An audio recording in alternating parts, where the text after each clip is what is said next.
Армысыздар, құрметті қазақ елі, сіздерді өз арнамда көргеніме қуаныштымын. Халайық, Украина мен Америка құрама штаттары келісімге келді. Бұны жариялады, ресми түрде жариялады. Яғни Украинаның пайдалы қазбаларын игеруге байланысты, ортақ пайдалануға байланысты екі тарап келісімге келді. Бұл Украинаның үлкен дипломатиялық жетістігі болды. Осы жетістікті украиналықтардың үлкен жетістік ретінде бағалап, және тіпті бұл Украинаның жеңісі Қазақстанның тәуелсіздігі үшін өте маңызды екенін еліміздегі белгілі қоғамның алдында жүрген Мұхтар Тайжан ағамыз тізбелеп тұрып жазған екен.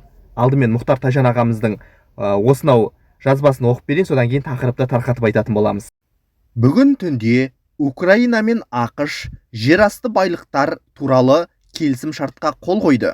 Бұл Киевтің үлкен дипломатиялық жеңісі деп айтуға тура келеді. Себебі, біріншіден, бұдан бұрын Вашингтон Киевке берген қарулық көмегі Украина халқының мемлекеттік қарызы деп есептелмейді. Яғни, Трамптың талабы орындалмады. Екіншіден, Украинаның жерасты байлығы, инфрақұрылымдары, кеме порттар, темір жолдар тағы басқа украиндердің меншігінде қалды. Трамптың ұсынысы басқаша болған. Үшіншіден, ақш Украина жаңа құрып жатқан инвестициялық қоры ортақ 50-50% қағидамен ашылды. Яғни, екі жаққа тең болады. Төртіншіден, Трамптың администрациясы Ресей Украинаға қарсы ашқан соғысын агрессия ретінде мойындады. Сол үшін бұл келісім шарт Украинаның дипломатиялық үлкен жеңісі. Құтты болсын. Украинаның жетістіктері Қазақстанның болашақ тәуелсіздігі үшін өте маңызды деп жазған болатын Мұхтар Тайжан ағамыз. Міне осынау құжатқа қол қою неше айға созылғанын өздерің жақсы білесіздер. Оны айтып отырдық біз сіздерге. Өйткені Украинаның пайдалы қазбаларын игеруде Трамптың айтқан алдыңғы ұсыныстарын білесіздер. Украина осы кезге дейін Америкадан қаншама миллиардтаған қаражат алды, соның өтемі ретінде пайдалы қазбаларын беру керек деген сияқты. Енді көбінесе америкалықтардың пайдасы үшін Трамптың жасаған мәлімдемелер болды.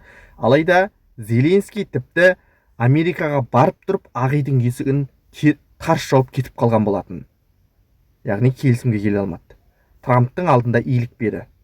Қанша жерден қиналып, мына жақта Ресеймен соғысқа түсіп жатқан күннің өзінде де Зеленский Трамптың айтып жатқан ұсынысына, оның көрсетіп жатқан неше түрлі жаңағы дипломатиялық қысымына қарсы тұрып, ақыры осындай Украинаға да, Америкаға да пайдалы ортақ келісімге келді. Енді бұның тағы бір Мұхтар Тайжан ағамыздың тізбелеп тұрып айтқан артықшылықтарын, дипломатиялық жеңісін тыңдап көрдіңіздер. Енді оған мен бір нәрсені қосқым келеді. Бұл Украинаның қауіпсіздік мәселесі, және бұл ең маңызды мәселе. Неге десеңіздер, енді Америка құрама штаттарының, Трамптың жалпы айтқанда Украина жерінде мүддесі бар деген сөз. Оның капиталы қаншама миллиардтаған қаражатты құяды бұл жаққа, Украинаға инвестиция ретінде пайдалы қазбаларды өндіргеннен кейін, айтпаса да түсінікті, бұл жақта капитал болғасын, Америка бұны қорғауға міндеткерлік алады. Қаласа да, қаламаса да, Америка енді Украинаның жойылып кетуіне жол бермейді. Өйткені оның қаншама миллиардтаған мына банкерлері келеді, кәсіпкерлері, бизнесмендері келіп Украина жерінде жұмыс жасайды. Міне соларды қорғау ретінде, жилеу ретінде Америка қауіпсіздік шараларын қабылдайды. Бұл айтпаса да түсінікті. Міне бұл ең үлкен жетістік деп айтуымызға болады. Осыны жанама сылтау ретінде Америка енді Украина жеріндегі қауіпсіздікті одан әрі күшейтуі мүмкін. Байденнің кезіндегіден де қатты күшейтіп жіберуі мүмкін. Өйткені америкалық капитал ағылады Украина жеріне, қаншама миллиардтаған пайдалы қазбаларды өндіру оңай емес қой. Банкерлер, кәсіпкерлер келеді Америкадан. Міне соларды қорғау жүйелеуімен Америка бұл жақтағы қауіпсіздікті күшейтуі мүмкін.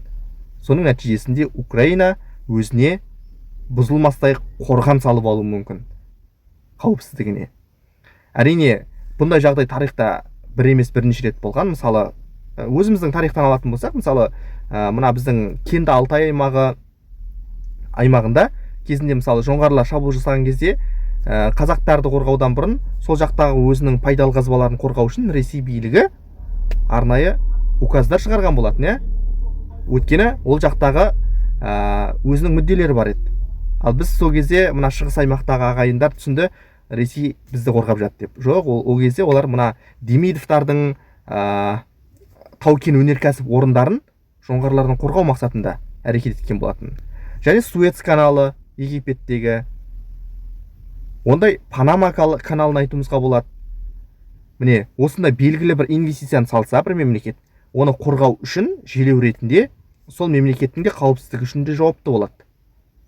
Бұл жағдай ендігі кезде мына біздің заманымызда осы 21 ғасырдың өзінде біздің көз алдымызда жүзеге асып жатыр.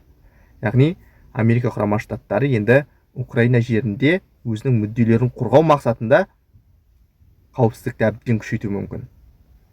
Демек, Украина өзіне тиімді келісімшарт ақыры жасасты. Түгелді беріп, қолына беріп қойған жоқ. 50-50 аламыз. Ол мүліктер жаңағы украиндықтардың меншігінде қалады. Былайша айтқанда, пайдалы келісімге қол жеткізді. Енді америкалықтар да құралақан қалмайды. Олар да өзінің белгілі бір пайдасының жарты бөлігін алады, 50-50 деп отыр. Сондықтан бұл хабарды бүкіл таныстарыңызға таратып жіберіңіздер. Ақыры екі мемлекет, Америка мен Украина, белгілі бір келісімге келді.